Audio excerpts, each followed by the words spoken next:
Meghan Markle just dropped a money bombshell, and you need to hear this.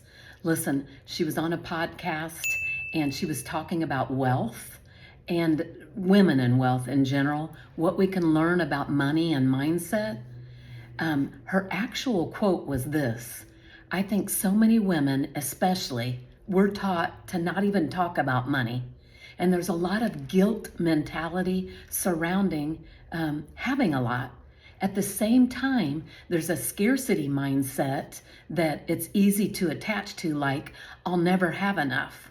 Well, if someone like her is talking like that, then you can imagine what a more common person like us might be talking or thinking. And many times, women are not even held in the same conversations as men, because they a lot of times are bringing in more of the financial money into the home.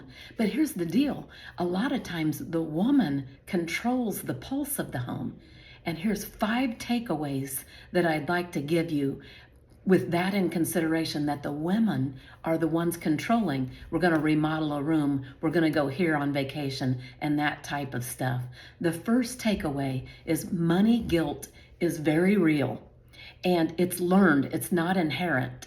We're taught as women not to talk about money, therefore we don't educate ourselves about it, and we're not where we should be on the money. We act like I don't know what would be right, when we can read just as much as the men in the household and learn and decide what is right for our family as a whole with our husband. So money guilt is very real, and it is learned. As your financial therapist, I'd like to tell you this: it could be your upbringing, it could be your culture, and it could just be internalized, something from your youth, where you heard grandpa say, rich people are greedy, or you heard someone say money is dirty. It turns people into something that they shouldn't be. Well, we're going to talk a little bit more on that. But the second thing is a scarcity mindset versus an abundant mindset. And the scarcity mindset, she pointed this out perfectly, how we have a scarcity mindset. Will we ever have enough?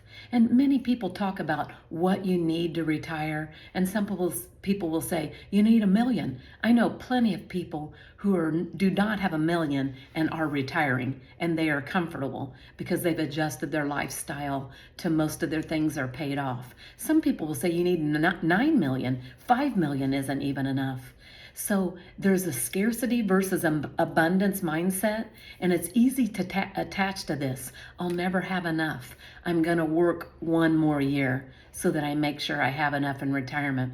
And what you might be trading is that 1 more year takes away what they call a year of your best senior years, a healthy year. And many people will keep doing that 1 more year, and then they retire sickly. And they can't travel like they wanted to, can't walk around where they want to, might have physical conditions that they can't go eat where they want to. And so it really can dampen your ability to retire and enjoy your retirement, that's why we saved up all these years. That's why we work so hard, right? Is so that we can retire and enjoy it. If you found this helpful, stay tuned to my next video, because I'm going to talk about the 3 other takeaways from Meghan Markle's comment. Yes, she's rich, she's wealthy, but she is speaking and saying things that I believe all of us feel, and it's funny to even imagine that she feels that way. So stay tuned, let's get busy, let's work on that, and let's change the financial future of our family.